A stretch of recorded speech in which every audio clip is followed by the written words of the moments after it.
Chicken power. What is chicken power? Kind of sounds like an oxymoron, doesn't it? Because like in Western culture, you say like, oh, you're a chicken, or quit running around like a chicken with its head off. It kind of has negative connotations. But Hsing-i is a traditional Kung Fu style, an internal style, and there are 12 animals, of which rooster, or chicken, is one of them. Anybody that has ever seen a cockfight, whether it be on TV or real live, I've actually been around near a real live one, you can honestly say that chickens are very, very vicious and brutal fighters. They, Hsing-i incorporates the animal rooster in its 12 different animal fighting forms. Now, I'm not going to demonstrate the form. I'm just going to show you some concepts from the form. But we use we utilize the power of the chicken in some of our basic movements. Now, what is chicken power? Well, think about a chicken. You know, you've seen a rooster strutting around. How does he move? It's like jerk and stop, jerk and stop, jerk and stop. Even when he picks something up off the ground, he just goes bam down like that, and he picks it up. And it's just like jerk. Well, we do the same thing. It's a power. Now, how we start training this power is as follows. We start from well, some people say you start from the fingers. You can. But primarily, we train the big joints. Now, the way we start doing this is, first of all, you have to be relaxed. You can't tighten up, get your muscles real tight. What you want to do, and you can do this exercise right now, begin developing your chicken power. So, what you do, the basic exercise is like this. You take your wrists, one hand down and one up, and just, you don't have to do the hand form like we do it when we fight, but just kind of relax. And what you want to do is jerk and turn your hands over until they stop, until they can't go anymore. So, and keep your elbows in close to you. I can always do it better on this side than I can on the other. You'll have one side that you do better on too. But you back and forth, back and forth. And you'll feel sort of if you're doing it right, you'll feel sort of a shock when you stop, because it's reached the limit of travel. Like that. Now, what you will do ideally is, of course, if you speed it up, one of two things happens, or probably two things. One, the power of the shock goes down. You don't feel as much oomph in it. And also, you kind of start to tighten up a little bit because you're trying to use your muscles to move the speed along. You have to relax. And to start out by doing it like this, and it's just at the wrist, okay? Just at the wrist. Just a jerking movement like this. See, when we do it in the form, you know, when we come out here and we move the whole body, but the power is getting concentrated here in the block, that's really powerful.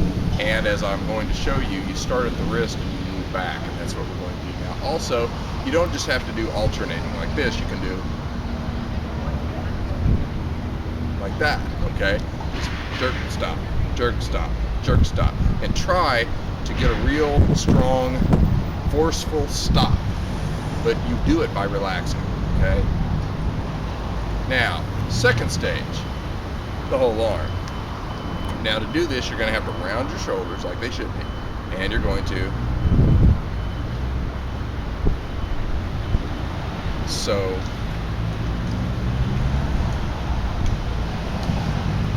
okay, so we're doing along the whole arm now.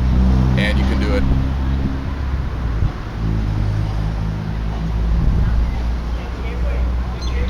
and you'll have to, this is our individual exercise, you have to gauge what you have to do, what muscles you have to relax, what muscles you have to kind of tense now and then to get that more powerful oomph, well, that's what I call it, the oomph out of the blow, which, you know, of course when you're punching, you know, that's where your power comes from, that moment of impact when you take that chicken power and you put it into the hit.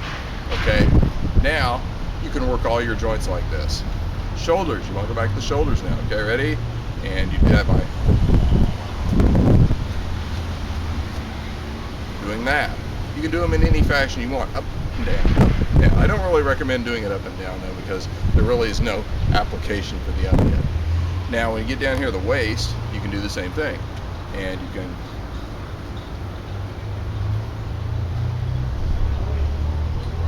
you're really just, you're not really doing the waist, you're doing this these intercostal muscles right here. And in fact, any movement you can do, you know, if it's like symmetrical on both sides, like, you can practice this technique any joint you have. Now, in the hinge joints like the elbow, you can't really do it very effectively because those joints aren't made for that. It's made more for the complete rotator joints, which is where your power comes through. Channels itself. Now, one more thing about the rooster power. Once you, or the chicken power, excuse me, rooster chicken, same thing. Okay, so when you actually do this, and when you practice and you get your whole body into it, after a while, you should be doing like from here, and you can get every single joint in your body into it, okay? Where they're shocking, jerking, and shocking at the same time. That's when you've effectively have begun to master it. And then when you put that, you know, into a hit, that's when the real power is going to come through. And that, in a nutshell, is chicken power. Chicken power is just one of the many brute force powers that can be developed when studying and practicing Hsing-i. There are many, many different animal styles which incorporate similar powers and some very, very unique powers. For example, dragon. Dragon is a coiling power. Chicken power is a really short striking power. Dragon power coils the body up like a spring and then releases the energy violently, but yet in a controlled manner. Monkey is kind of an expanding power, as is sparrow style. The short, snapping bursts that we get with chicken power apply evenly across most of the 5 elements because they're very short and snapping and bursting movements. But chicken takes it a little bit further. It basically gets the movements of the entire body and all the joints in on it. And so instead of dealing with kind of a concentrated power like you are on the 5 elements, you're dealing with a really whole body force of this kind. These exercises strengthen the ligaments and tendons in the joints, not any of the muscles in the body. The ligaments and tendons are responsible for providing the true power in all these movements.